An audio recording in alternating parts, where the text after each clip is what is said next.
How to force your phone to immediately backup data to the cloud on the Samsung Galaxy S24 series. First, tap on the home button to go back to the home screen. Then swipe down at the top.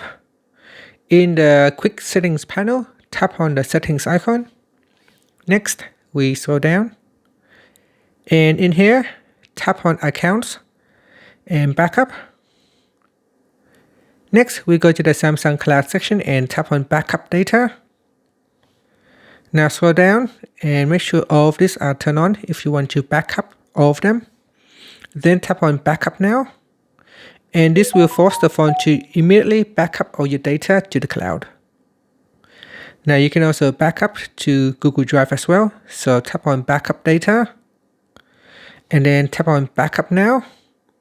And that will perform all the backup to the Google Drive or to the Google Cloud. And that's it. Finally, you can tap on the home button to return back to the home screen. Thank you for watching this video. Please like and subscribe to my channel for more videos.